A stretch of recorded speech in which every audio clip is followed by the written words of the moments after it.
இறைவன் நம்மை அழைக்கின்றாரே, விரைந்து வாருங்கள்.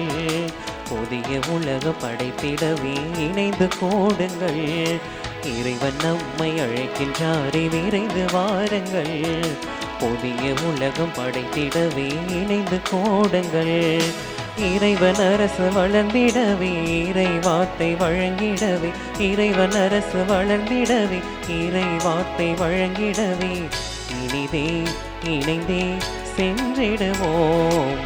இறைவன் நம்மை அழைக்கின்றார், விரைந்து வாருங்கள். புதிய உலகம் படைத்திடவே இணைந்து கோடுங்கள்.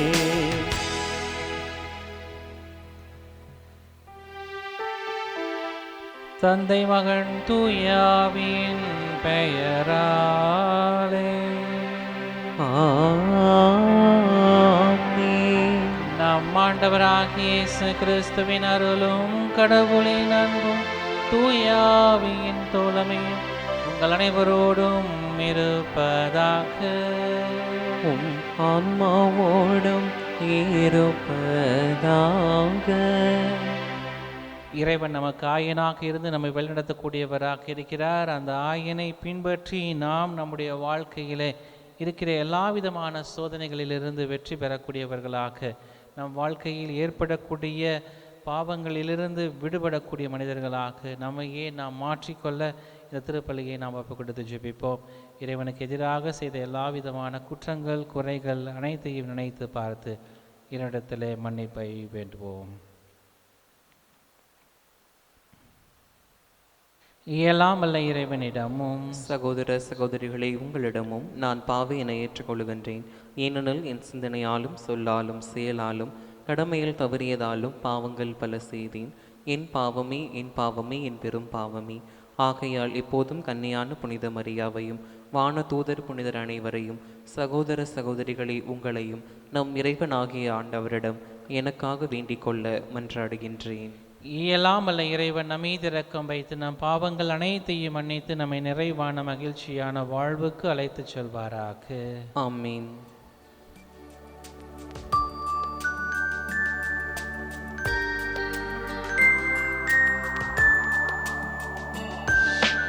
ஆண்டவரே இரக்கமாயிரும்.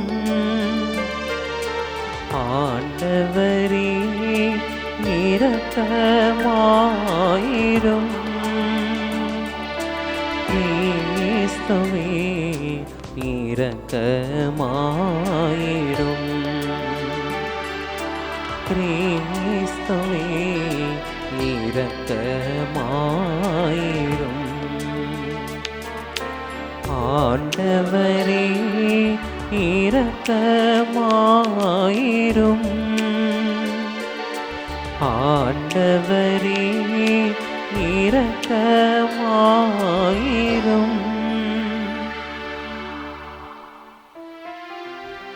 மன்றாடுவோமாக. இறைவா, கிறிஸ்துவில் புது பிறப்படைந்துள்ள அனைவரையும் தேர்ந்தெடுக்கப்பட்ட வழிமரபினராகவும் அரச குருக்களின் கூட்டத்தினராகவும் விளங்க செய்தீரே. இவ்வாறு நிலை வாழ்வுக்கு அழைக்கப்பட்ட எங்களை நீர் கட்டளையிடுவதை விரும்பவும் நிறைவேற்றவும் தங்கள் இதயங்களில் ஒரே நம்பிக்கையையும் செயல்களில் பரிவிரக்கமும் உடையவர்களாக திகழ அருள் புரிவீராக.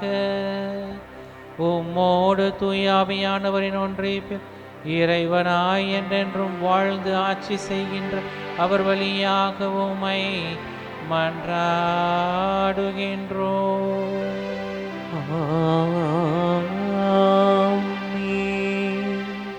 முதல் வாசகம்.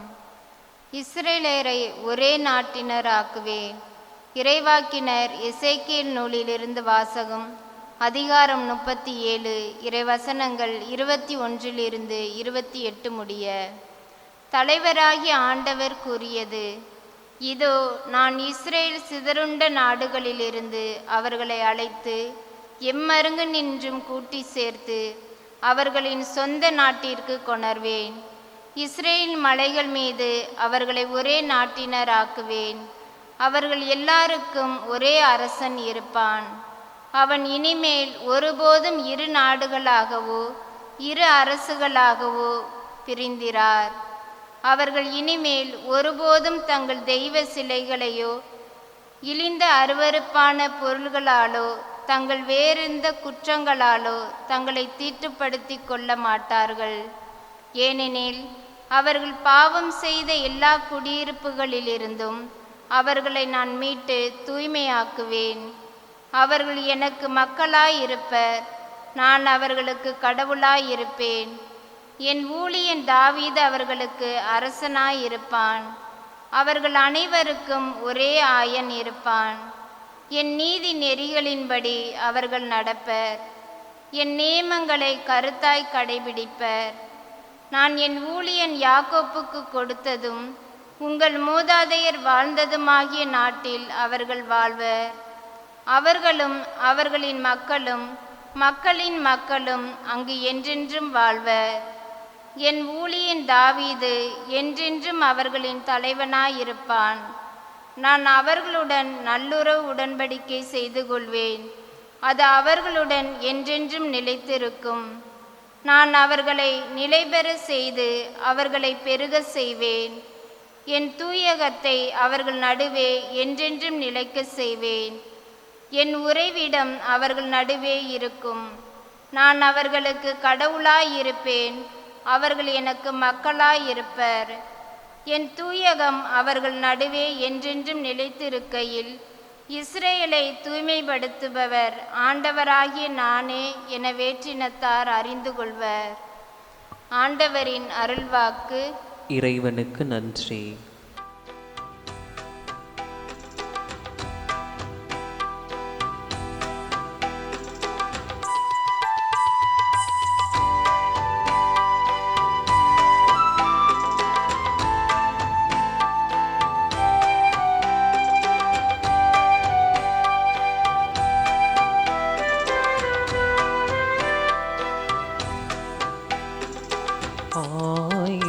தன் மந்தையை காப்பது போல ஆண்டவர் நம்மை காக்கின்றார். ஆயின் தன் மந்தையை காப்பது போல ஆண்டவர் நம்மை காக்கின்றார். குறைகள் எனக்கோ இனி இல்லை, கவலை எதுவும் பிரிவில்லை. குறைகள் எனக்கோ இனி இல்லை, கவலை எதுவும் பிரிவில்லை. தாங்கும் தேவன் இருப்பதால் ஆயன் தன் மந்தையை காப்பது போல ஆண்டவர் நம்மை காக்கின்றார்.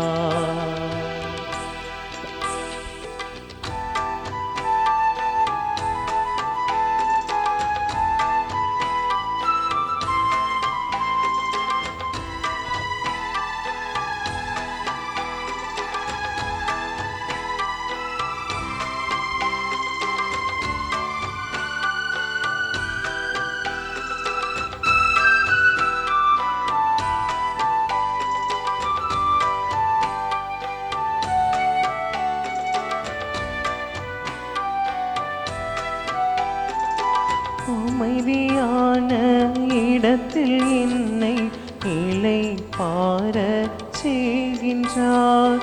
புத்துயிரளிக்கும் ஆவியாளி நீதி வழியில் நடத்துவார்.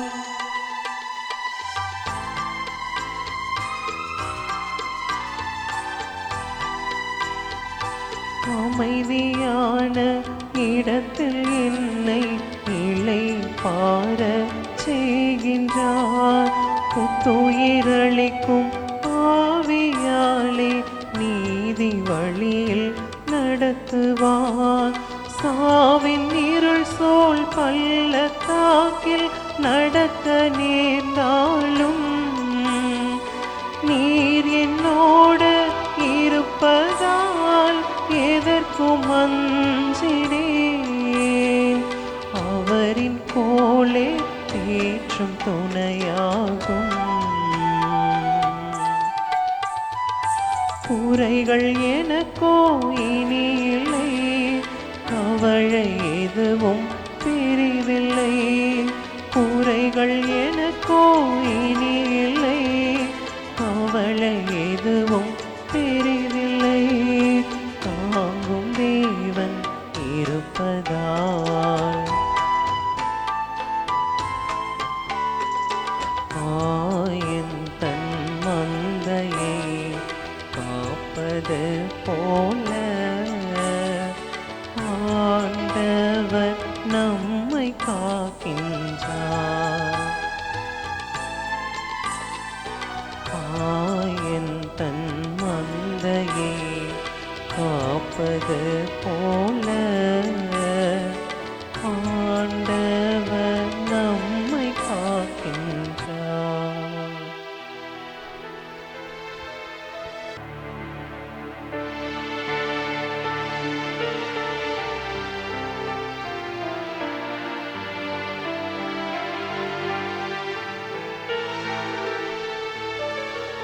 ஆயன் தன் மந்தையை காப்பது போல ஆண்டவர் நம்மை காக்கின்றார். ஆயன் தன் மந்தையை காப்பது போல ஆண்டவர் நம்மை காக்கின்றார்.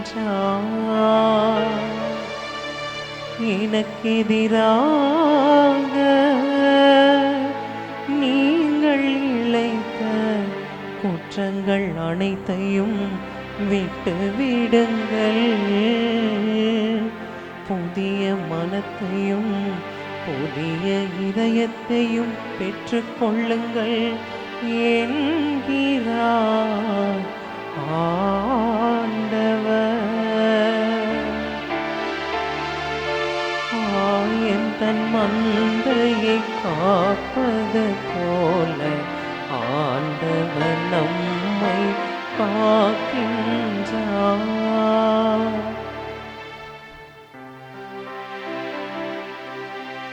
ஆண்டவர் உங்களோடு இருப்பாராக. உம் ஆன்மாவோடும் இருப்பாராக.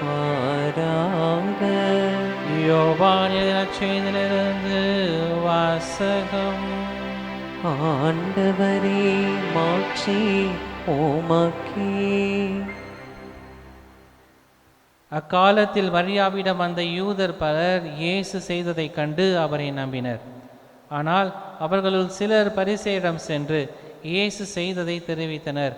தலைமை குருக்களும் பரிசேயரும் தலைமை சங்கத்தை கூட்டி, இந்த ஆள் பல அருள் அடையாளங்களை செய்து கொண்டிருக்கிறானே, என்ன செய்யலாம்? இவனை இப்படியே விட்டுவிட்டால் அனைவரும் இவனிடம் நம்பிக்கை கொள்வர். அப்போது ரோமையர் வந்து நம் தூய இடத்தையும் நம் இனத்தையும் அழித்து விடுவார்களே என்று பேசிக்கொண்டனர். கயபா என்னும் அவர்களுள் ஒருவர், அவர் அவ்வாண்டின் தலைமை குருவாய் இருந்தார். அவர் அவர்களிடம், உங்களுக்கு ஒன்றும் தெரியவில்லை. இனம் முழுவதும் அழிந்து போவதை விட ஒரு மனிதன் மட்டும் மக்களுக்காக இறப்பது நல்லது என்பதை நீங்கள் உணரவில்லை என்று சொன்னார். இதை அவர் தாமாக சொல்லவில்லை. அவர் அவ்வாண்டின் தலைமை குருவாய் இருந்ததால் இயேசு தம் இனத்திற்காகவும் தம் இனத்திற்காக மட்டுமின்றி சிதறி வாழ்ந்த கடவுளின் பிள்ளைகளை ஒன்றாய் சேர்க்கும் நோக்குடன் அவர்களுக்காகவும் இறக்கப் போகிறார் என்று இறைவாக்காக சொன்னார். ஆகவே அன்றிலிருந்தே அவர்கள் இயேசுவை கொன்றுவிட திட்டம் தீட்டினார்கள். அது முதல் இயேசு யூதரிடையே வெளிப்படையாக நடமாடவில்லை. அவர் அவ்விடத்தில் நின்று அகன்று பாலினத்திற்கு அருகிலுள்ள பகுதிக்கு போனார். அங்கு எப்ராஹிம் என்னும் ஊரில் தம் சீடருடன் தங்கியிருந்தார். யூதருடைய பாஸ்கா விழா அண்மையில் திகழ இருந்தது. விழாவுக்கு முன் தங்கள் தூய்மை சடங்குகளை நிறைவேற்ற பலர் நாட்டுப்புறங்களிலிருந்து எருசலேமுக்கு சென்றனர். அங்கே அவர்கள் இயேசுவை தேடினார்கள். அவர் திருவிழாவுக்கு வரவே மாட்டாரா? நீங்கள் என்ன நினைக்கிறீர்கள் என்று கோவிலில் நின்று கொண்டிருந்தவர்கள் தங்களிடையே பேசிக்கொண்டார்கள். ஏனெனில் தலைமை குருக்களும் பரிசேயர்களும் இயேசுவை பிடிக்க எண்ணி அவர் இருக்கும் இடம் யாருக்காவது தெரிந்தால் தங்களிடம் வந்து அறிவிக்க வேண்டும் என்று கட்டளையிட்டிருந்தார்கள். இது கிறிஸ்துவின் நற்செய்தி. கிறிஸ்துவே உமக்கு புகழ். கிறிஸ்துவுக்குள் எனக்கு மிகவும் பிரியமான அன்பு சகோதர சகோதரிகளே, தவக்காலத்தினுடைய இறுதி நாள் புனித வாரத்தை நோக்கிய ஒரு பயணத்தை நாம் அடியெடுத்து வைக்கக்கூடியவர்களாக இருக்கிறோம். ஆண்டவருடைய பாடுகளை இன்னும் அதிகமாக சிந்திப்பதற்கான இந்த புனித வாரத்திற்குள் அடி வைத்து நாம் நம்மையே இன்னும் அதிகமாக ஆண்டவரோடு இணைப்பதற்கு நம்மை தயாரிக்கக்கூடியவர்களாக இருக்கிறோம். கடந்த 5 வாரங்களாக நம்மை நாமே அதிகமாக தயாரித்திருக்கிறோம். ஆண்டவரோடு இன்னும் நெருக்கமாக உறவு கொள்வதற்கான பல்வேறு விதமான பக்தி முயற்சிகளையும் சிலுவை பாதைகளையும் தவ காரியங்களையும் ஒருத்தர் முயற்சிகளையும் பிறரோடு ஏழைகளோடு நம்முடைய வாழ்வை பகிர்ந்து கொள்வதற்கான பல்வேறு விதமான காரியங்களை செய்திருக்கிறோம். இந்த தவக்காலம் நமக்கு அர்த்தத்தின் காலமாக, நம்மை புனிதப்படுத்தக்கூடிய காலமாக, நம்மை உறுதி செய்யக்கூடிய காலமாக, உறுதியான ஒரு வாழ்வை நமக்கு கற்றுத்தரக்கூடிய ஒரு காலமாக இது அமைந்திருக்கிறது என்று சொல்லி நமக்குள் நாமே நல்ல மகிழ்ச்சியோடு இந்த இயேசுவினுடைய புனித வாரத்தில் அடியெடுத்து வைப்போம்.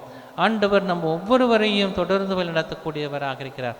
பல்வேறு விதமான சோதனைகள் வருகிற போது எல்லா சோதனைகளிலும் நாம் உறுதியாக இருப்பதற்கான ஒரு வழியை ஆண்டவர் நமக்கு சுட்டி காட்டக்கூடியவராக இருக்கிறார். இந்நச்செய்தி பகுதியிலே நாம் அழகான காரியங்களை சிந்திக்கக்கூடியவர்களாக இருக்கிறோம். இயேசு செய்த எல்லா விதமான அற்புதங்களையும் அடையாளங்களையும் பார்த்த இந்த மக்கள் இயேசுவை எப்படி ஒழிக்கலாம் என்று சொல்லி இந்த தலைமை சங்கத்தினர் இயேசுவை கொல்வதற்கான ஒரு முயற்சியை செய்யக்கூடியவர்களாக இருக்கிறார்கள். மரியா லாசருடைய சகோதரி, நமக்கு நன்றாக தெரியும். லாசர் இறந்த போது உயிர் பெறச் செய்த இயேசுவை கண்ட அந்த மக்கள் இயேசுவை பின்பற்றக்கூடியவர்களாக இருந்தார்கள். யூதர் பலர் இயேசு செய்த அந்த அருள் அடையாளத்தை, அந்த லாசருடைய உயிர்ப்பின் நிகழ்வை கண்டபோது அவர்கள் இயேசு மீது இன்னும் அதிகமான நம்பிக்கை கொள்ளக்கூடியவர்களாக, ஆச்சரியத்தோடு பயத்தோடு இயேசுவை பின்பற்றக்கூடியவர்களாக அவர்கள் இருக்கக்கூடியவர்களாக இருந்தார்கள். ஆனால் ஒருபுறம் இப்படிப்பட்ட ஒரு சூழ்நிலை இருக்கிற போது இந்த பரிசேயர்களும் சதுசேயர்களும் இந்த மக்கள் பயத்தின் வழியாக இவரை பின்பற்றக்கூடியவர்களாக அல்லது மரியாதையின் நிமித்தமாக இயேசுவை பின்பற்றக்கூடியவர்களாக இருக்கிறார்கள் என்பதை கண்டு அவர்கள் பயப்படக்கூடியவர்களாக இருக்கிறார்கள். இயேசு செய்ததை கண்டு பயந்து அச்சப்பட்டு ஆச்சரியத்தோடு இயேசுவை எப்படி ஒழிக்கலாம் என்கின்ற ஒரு வழியை, இயேசுவை எப்படி கைது செய்து அவரை கொலை செய்யலாம் என்கின்ற ஒரு வழியை அவர்கள் தேடக்கூடியவர்களாக இருக்கிறார்கள். இன்றைய வாசகங்கள் இயேசுவின் பாடுகளுக்கு முன்பாக வளர்ந்து வந்த பதற்றத்தையும் அவருடைய துன்பங்களையும் அவருக்கு எதிரான எழுந்த எதிர்ப்பு சிந்தனைகளையும் அழகாக நமக்கு சுட்டி காட்டக்கூடியதாக இருக்கிறது. இயேசுவில் அதிகாரத்தை அற்புதத்தை கண்ட இந்த தலைவர்கள் அவருக்கு எதிராக சதி செய்வதை தான் நச்செய்தியை நாம் பார்க்கக்கூடியவர்களாக இருக்கிறோம். இந்த தலைமைச் சங்கத்தில் இருக்கக்கூடிய பரிசேயரும் மறைநூல் அறிஞர்களும் சேர்ந்து இயேசுவை எப்படி ஒழித்து விடலாம், அவரை எப்படி துன்பத்திற்கு ஆளாக்கக்கூடியவர்களாக இருக்கலாம். இந்த நிக்கோதேமு சொன்னது போல சாட்சி இல்லாத ஒரு காரியமாக இயேசுவை பின்பற்றக்கூடிய மக்கள் அவரோடு இருக்கிறார்களே, எப்படி அவரை நாம் கைது செய்து அவரை நாம் கொலை செய்ய முடியும் அல்லது அவருக்கு தண்டனை கொடுக்க முடியும் என்கின்ற பல்வேறு விதமான கேள்விகளை சிந்திக்கக்கூடியவர்களாக இந்த தலைமைச் சங்கம் இயேசுவை கொல்வதற்கான ஒரு முயற்சியை செய்யக்கூடியவர்களாக இருக்கிறார்கள். கிறிஸ்துவின் அதிகாரத்தையும் அற்புதங்களையும் கண்ட இந்த தலைவர்கள் அவருக்கு எதிராக சதி செய்யக்கூடியவர்களாக இருக்கிறார்கள். வாழ்விலே யதார்த்தங்கள் எதிர்ப்பாக பல நேரங்களிலே மாறக்கூடியதாக இருக்கிறது. வாழ்விலே எதிர்ப்புகள் யதார்த்தங்களாக நம்முடைய வாழ்க்கையை நோக்கி வரக்கூடியதாக இருக்கிறது. இயேசுனுடைய வாழ்க்கையிலும் இந்த எதிர்ப்பு என்பது தவிர்க்க முடியாத ஒரு காரியமாக இருக்கக்கூடியதாக இருந்தது. இயேசுவை பலர் எதிர்க்கக்கூடியவர்களாக இருந்தார்கள். ஆனால் இயேசு தன்னுடைய பணியை தான் எதற்காக இந்த உலகத்திற்கு அனுப்பப்பட்டாரோ அந்த பணியை ஒருபோதும் அந்த எதிர்ப்பு தடை செய்யக்கூடியதாக இருக்கவில்லை.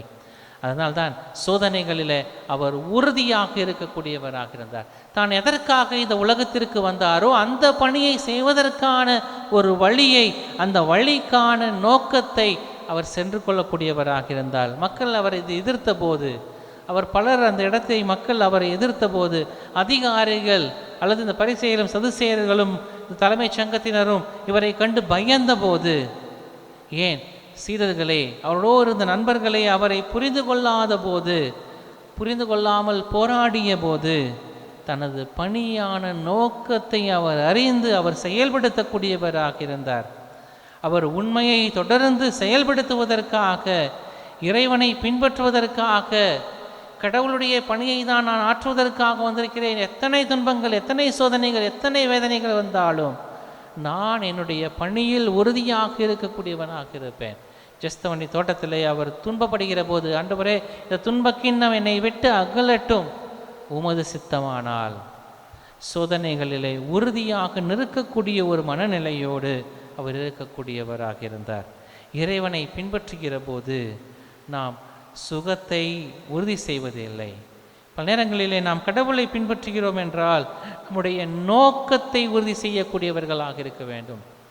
தந்தையினுடைய பணியை நிறைவேற்றுவதற்காக தான் இந்த உலகத்திற்கு நான் வந்திருக்கிறேன், தந்தையினுடைய பணியை நான் நிறைவேற்றக்கூடியவனாக இருப்பேன் என்று சொல்லி இயேசு தன்னுடைய நோக்கத்தை உறுதி செய்யக்கூடியவராக இருந்தார்.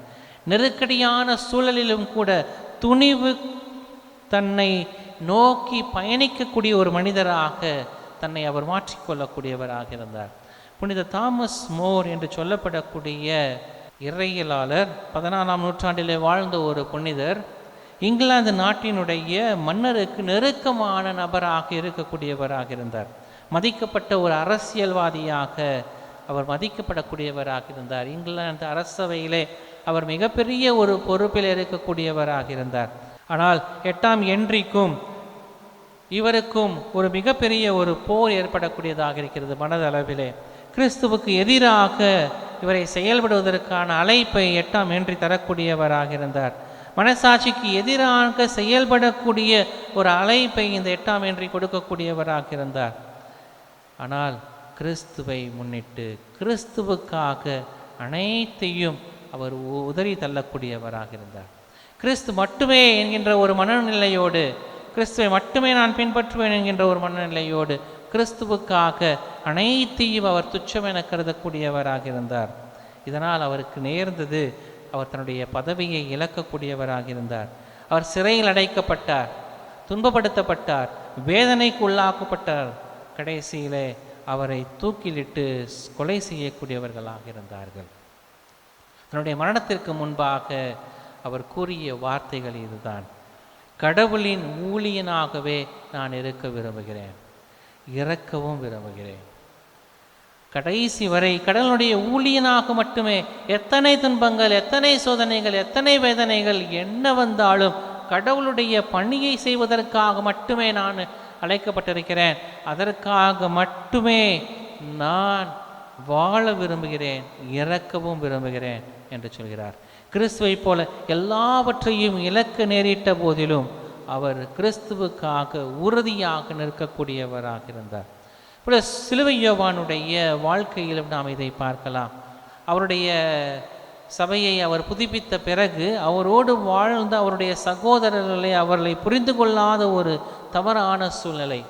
இன்று கார்மேல் சபையினர் 300வது நூற்றாண்டு விழாவை, அவருடைய புனிதர் பட்டத்திற்கான 300வது நூற்றாண்டு விழாவை நாங்கள் கொண்டாடி கொண்டிருக்கிறோம். அது மட்டுமல்ல, அவருடைய 100வது டாக்டர் ஆஃப் தி சர்ச், திருச்சபையினுடைய மறை வல்லுனர் என்று சொல்லப்படக்கூடிய அந்த பட்டத்தை பெற்ற 100வது ஆண்டையும் திருச்சபை கொண்டாடி கொண்டிருக்கிறது.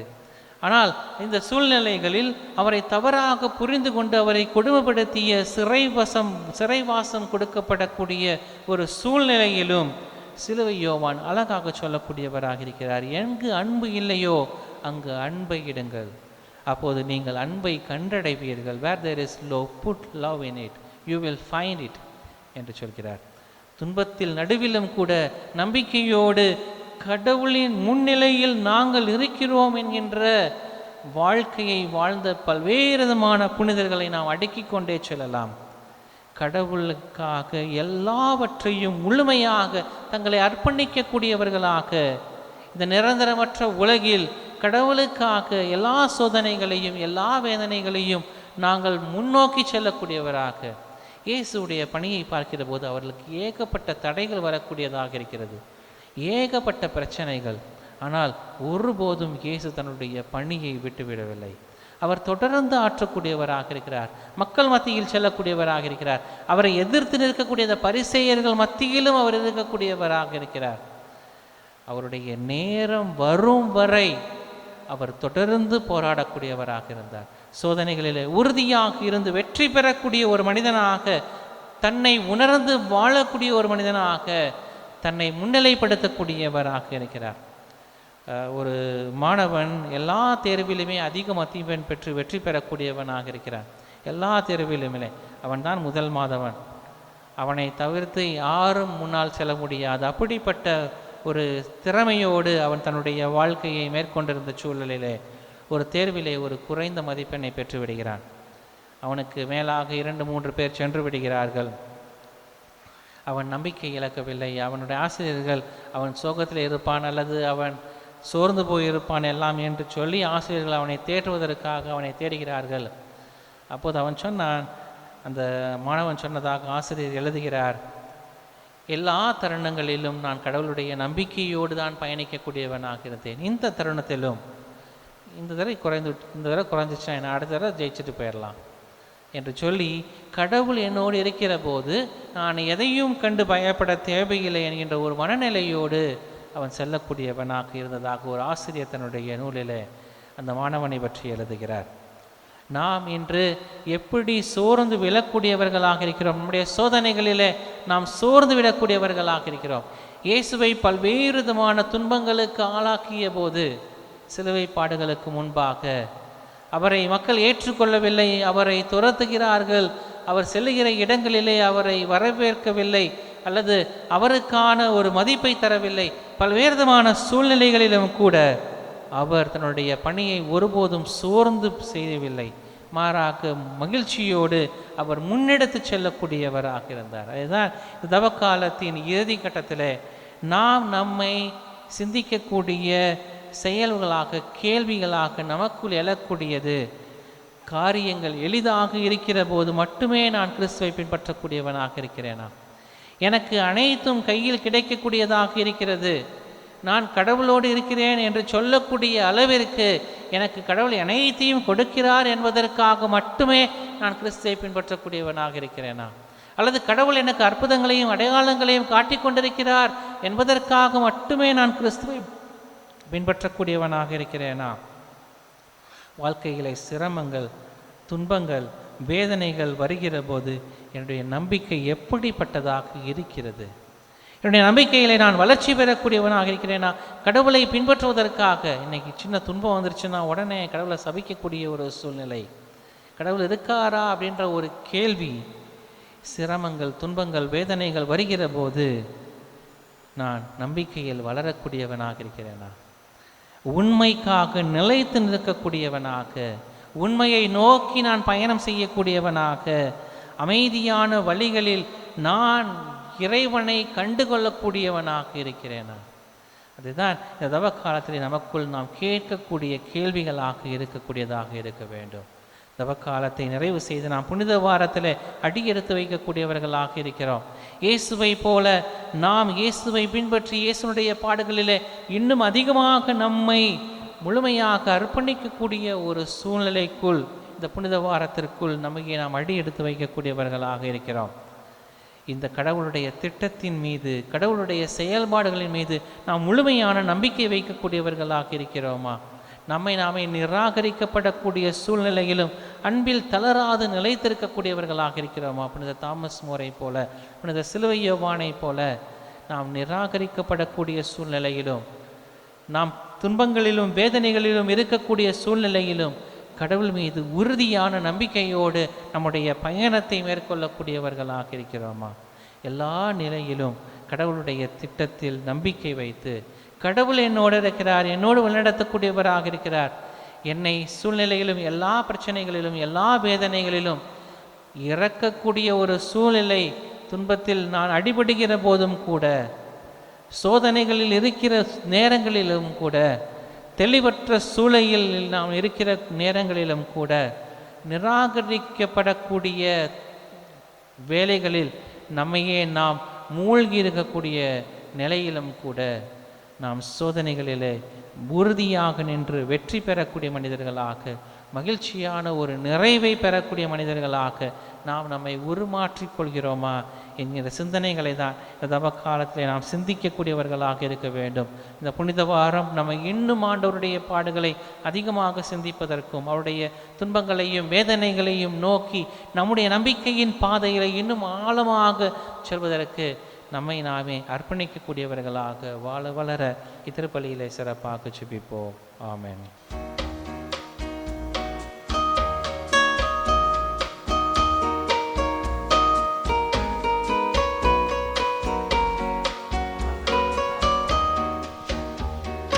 கோதுமை மணியும் திராட்சை கனியும் புது ஒரு பெறுவது போல், கோதுமை மணியும் திராட்சை கனியும் புது ஒரு பெறுவது போல், அன்பும் அமைதியும் நீதியுமே மனிதனின் மலர்ந்திட உயிர் தருவாய்.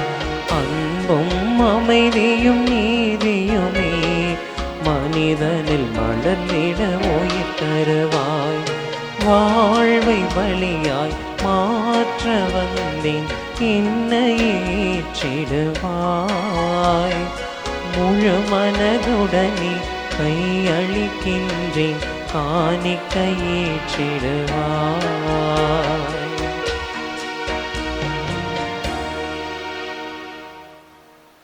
சகோதர சகோதரிகளே, நாம் அனைவரும் ஒப்புக் கொடுக்கக்கூடிய இந்த கல்வாரி பலி எல்லாம் வல்ல தந்தையாக இறைவனுக்கு ஏற்றதாகும்படி ஜெபியுங்கள். ஆண்டவர் தமது பெயரின் புகழ்ச்சிக்காகவும் ஆட்சிக்காகவும் நமது நன்மைக்காகவும் புனித திரு அவை அனைத்து நலனுக்காகவும் உமது கையிலிருந்து இப்பலியை ஏற்றுக்கொள்வாராக. ஆண்டவரே, எங்கள் உண்ணாநோமின் காணிக்கைகள் உமக்கு ஏற்றவையாயிருக்க உம்மை வேண்டுகின்றோ. அவை எங்கள் பாவங்களை போக்கி உமது அருளுக்கு எங்களை தகுதியுடையவர்களாகச் செய்து நிலையான வாக்குறுதிகளுக்கு இட்டு செல்வனவாக எங்கள் ஆண்டவராகிய இயேசு கிறிஸ்து வழியாக உம்மை மன்றாடுகின்றோம்.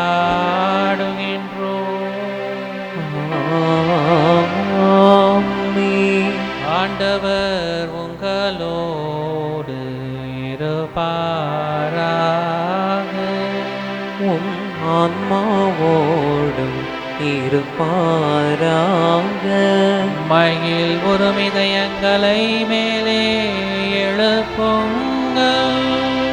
ஆண்டவரிடம் எழுப்பியுள்ளோம். நம் இறைவனாகிய ஆண்டவருக்கு நன்றி பண்பாடி மகிழ்வோம்.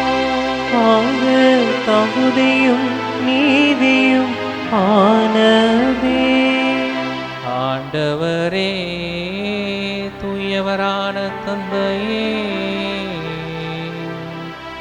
என்றும் வாழும் எல்லாம் வல்ல இறைவா, எங்கள் ஆண்டவராகிய கிறிஸ்து வழியாக எந்நாளும் எவ்விடத்திலும் நாங்கள் உமக்கு நன்றி செலுத்துவது மெய்யாகவே தகுதியும் நீதியும் ஆகும். எங்கள் கடமையும் மீட்புக்குரிய செயலுமாகும். எங்களுக்கு மீட்பளிக்கும் அவருடைய பாடுகளினாலும் மாட்சிமிக்க உயிர்ப்பினாலும் அண்மையில் வருவதை நாங்கள் அறிந்திருக்கின்றோம். அவருடைய பாடுகளினாலும் உயிர்ப்பினாலுமே பழம்பெரும் எதிரியாகிய அலகையின் சறுக்கையின் மீது வெற்றி கொண்டு அதில் எங்களது மீட்பின் மறைபொருளை நாங்கள் நினைவு கூறுகின்றோம்.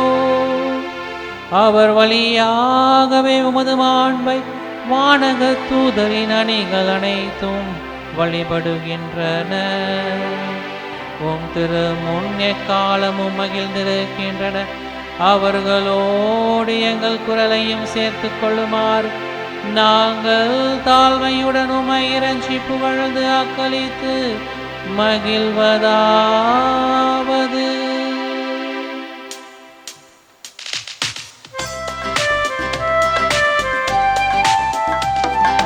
தூயவர் தூயவர் தூயவர் வான்படைகளின் கடவுளாம் ஆண்டவர். விண்ணகமும் மன்னகமும் உமது மாட்சியால் நிறைந்துள்ளன. உன்னதங்களிலே ஓசன்னா, உன்னதங்களிலே ஓசன்னா. ஆண்டவர் பெயரால் வருகிறவர் ஆசி பெற்றவர். உன்னதங்களிலே ஓசன்னா, உன்னதங்களிலே ஓசன்னா. ஆண்டவரே, நிர்மையாகவே தூயவர், தூய்மை அனைத்திற்கும் ஊற்று. ஆகவே உடைய தூய ஆவியை பொழிந்தி காணிக்கைகளை தூய்மைப்படுத்த வேண்டும் என உம்மை தாழ்மையாய் வேண்டுகின்றோம். இவ்வாறு எங்கள் ஆண்டவர் இயேசு கிறிஸ்துவின் உடலும் இரத்தமுமாக எங்களுக்கு இவை மாறுவனவாக.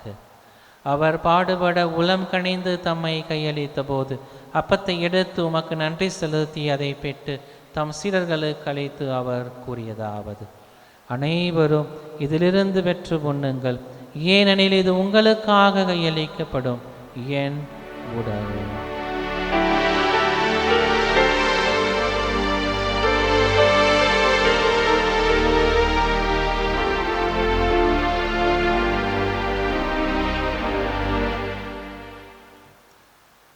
அவ்வண்ணமே இரவு விருந்து இறந்திய பின் கிண்ணத்தையும் எடுத்து மீண்டும் உமக்கு நன்றி கூறி தம் சீடர்களுக்கு அழைத்து அவர் கூறியதாவது: அனைவரும் இதிலிருந்து பெற்று பருகுங்கள், ஏனெனில் இது புதிய நிலையான உடன்படிக்கைக்குரிய என் இரத்தத்தின் கிண்ணம். இது பாவ மன்னிப்புக்கென்று உங்களுக்காகவும் பலருக்காகவும் சிந்தப்படும். இதை என் நினைவாக செய்யுங்கள்.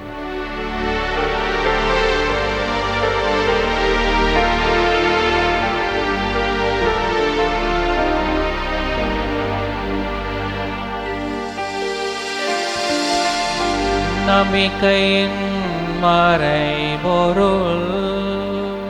ஆண்டவரே, நீ வரும் அழகும் உமது இறப்பினை அறிக்கையிடுகின்றோம்.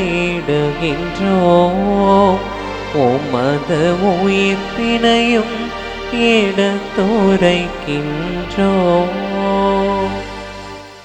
ஆகவே ஆண்டவரே, நாங்கள் கிறிஸ்துவின் இறப்பினையும் உயிர்ப்பினையும் நினைவு கூர்ந்து வாழ்வு தரும் அப்பத்தையும் மீட்பளிக்கும் கிண்ணத்தையும் உமக்கு ஒப்புக் கொடுக்கின்றோம். உம் திருமுன் நின்று ஊழியம் புரிய தகுந்தவல்ல என எங்களை ஏற்றுக்கொண்டீர். எனவே உமக்கு நன்றி செலுத்துகின்றோம். மேலும் கிறிஸ்துவின் உடலிலும் இரத்தத்திலும் பங்கு கொள்ளும் எங்களை தூய ஆவியானவர் ஒன்று சேர்க்க வேண்டுமென உம்மை தாழ்மையாய் வேண்டுகின்றோம். இறைவா, உலகெங்கும் பரவியிருக்கும் அது திரு அவையை சிறப்பாக எங்களுடைய திருத்தந்தை பிரான்சிஸ், திருத்தந்தை லியோ, எங்கள் ஆயர் ஆரோக்கியராஜ், ஏனைய ஆயர்கள், திருப்பணியாளர்கள், துறவியர், பொதுநிலையினர், உமக்கு சொந்தமான மக்கள் ஆகிய அனைவரையும் அன்பிலும் விசுவாசத்திலும் உறுதி பெறச் செய்திருளும். இங்கு கூடியிருக்கும் எங்கள் ஒவ்வொருவரையும் உடைய அன்பின் நிறைவை அடைய செய்திருளும். மேலும் உயிர் தெழுவோம் என்கின்ற எதிர்நோக்கோடு துவில் கொள்ளும் எங்கள் சகோதர சகோதரிகளையும் இறந்தோர் அனைவரையும் இரக்கத்துடன் நினைவு கூர்ந்து முது திருமுக ஒளியினுள் ஏற்றருளும். எங்கள் அனைவர் மீதும் இரக்கமாகிரும். கடவுளின் கன்னித்தாயான மாட்சிமிக்க மரியாள், அவருடைய அன்பு கணவரான புனித யோசேப்பு, புனித திருத்தூதர்கள், மறை சாட்சியர், இவ்வுலகில் உகந்தவராய் வாழ்ந்த புனிதர் அனைவருடனும் நாங்கள் நிலை வாழ்வில் தோழமை கொண்டு உம் திருமகனேசு கிறிஸ்து வழியாக உம்மை புகழ்ந்தேத்தும் வரமருள உம்மை மன்றாடுகின்றோம். இவர் வழியாக இவரோடு இவரில் எல்லாம் வல்ல இறைவனாகிய தந்தையே, தூய ஆவியாரின் ஒன்றிப்பில் எல்லா புகழும் மாட்சியும் என்றென்றும் உமக்கு உரியதே. ஆமென், ஆமென், ஆமென்.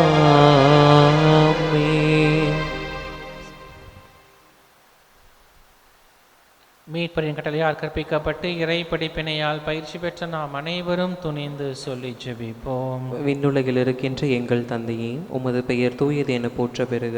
உமது ஆட்சி வருக. உமது திருவுளம் விண்ணுலகில் நிறைவேறுவது போல மண்ணுலகிலும் நிறைவேறுக. எங்கள் அன்றாட உணவை இன்று எங்களுக்கு தாரும். எங்களுக்கு எதிராக குற்றம் செய்வோரை நாங்கள் மன்னிப்பது போல எங்கள் குற்றங்களை மன்னியும். எங்களை சோதனைக்குட்படுத்தாதேயும், தீமையிலிருந்து எங்களை விடுவித்தருளும். ஆண்டவரே, தீமைகள் அனைத்திலுமிருந்தும் எங்களை விடுவித்து எங்கள் வாழ்நாளில் அமைதியை கனிவுடன் அருள உம்மை மன்றாடுகின்றோம். உமது இரக்கத்தின் உதவியால் நாங்கள் பாவங்கள் அனைத்திலுமிருந்தும் எப்போதும் விடுதலை பெற்று யாதொரு கலக்கமின்றி நலமாயிருப்போமாக. நாங்கள் நம்பியிருக்கும் பேரின்ப நல் வாழ்வையும் எமீட்பராகிய இயேசு கிறிஸ்துவின் வருகையையும் மகிழ்ச்சியின் எதிர்பார்த்திருக்கின்றோம். ஏனெனில் ஆட்சியும் வல்லமையும் ஆட்சியும் என்றென்றும் உமதே. ஆண்டவராகிய இயேசு கிறிஸ்துவை, அமைதியை உங்களுக்கு விட்டுச் செல்கிறேன், என் அமைதியையே உங்களுக்கு அளிக்கிறேன் என்றுடைய திருத்துதர்களுக்கு மொழிந்தீரே. எங்கள் பாவங்கள், குற்றங்கள், குறைகள், பலவீனங்களை எல்லாம் பாராமல் உடைய திருச்சபையின் எளிய நம்பிக்கையை கண்ணோக்கி எங்கள் உள்ளங்களுக்கு, குடும்பங்களுக்கு அமைதியையும் ஒற்றுமையும் மகிழ்ச்சியும் அளித்தருள திருவுளம் கொள்வீராக. என்றென்றும் வாழ்ந்து ஆட்சி செய்கின்றவர் நீரே. ஆமென். ஆண்டவருடைய சமாதானம் உங்களோடு என்றும் இருப்பதாக. உம் ஆன்மாவோடும் இருப்பதாக. ஒருவருக்கொருவர் உறவின் வாழ்த்தை பகிர்ந்து மகிழ்வோம்.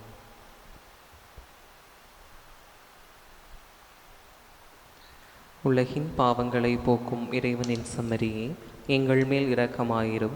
உலகின் பாவங்களை போக்கும் இறைவனின் செம்மறியே, எங்கள் மேல் இரக்கமாயிரும். உலகின் பாவங்களை போக்கும் இறைவனின் செம்மறியே, எங்களுக்கு அமைதியை அளித்தருளும்.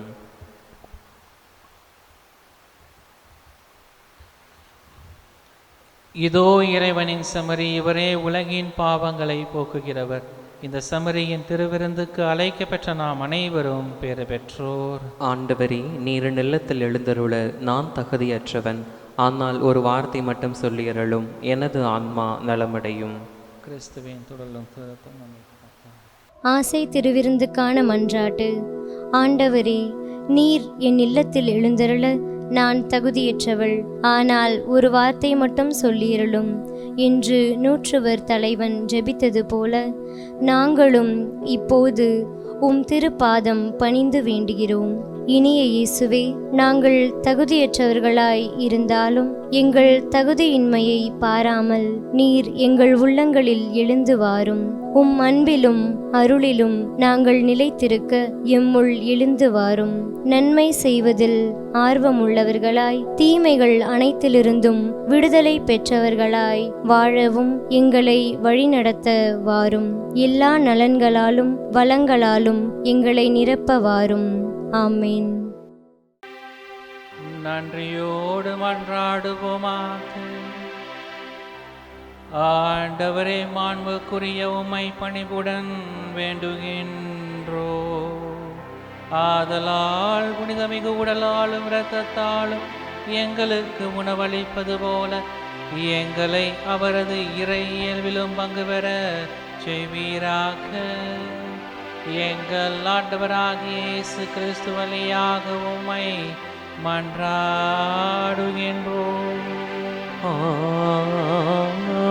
ஆமென். ஆண்டவர் உங்களோடு இருப்பாராக. உம் ஆன்மாவோடும் இருப்பாராக. எல்லாம் வல்ல இறைவன் தந்தை, மகன், தூயாவி நம் அனைவரையும் நிறைவாக ஆசீர்வதித்து வழிநடத்துவாராக. ஆமென்.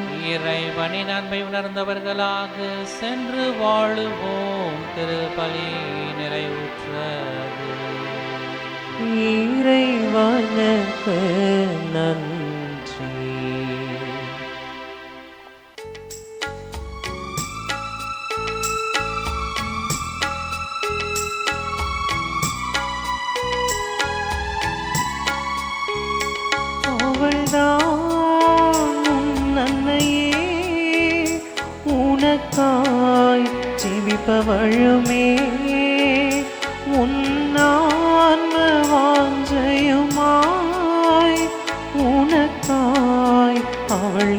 என்றுமே ஒரு போதும் மறவாமலே புவி மீது காத்திடுவாய்.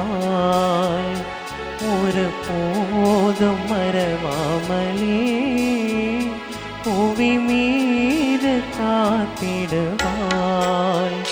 புகழ்வாய் மனமே இசைப்பாய் வானமலை. பணிவாய் உளங்களே மேரி மாதா சந்நிதியில். தந்தை மகன் தூய ஆவியின் பெயராலே ஆமென்.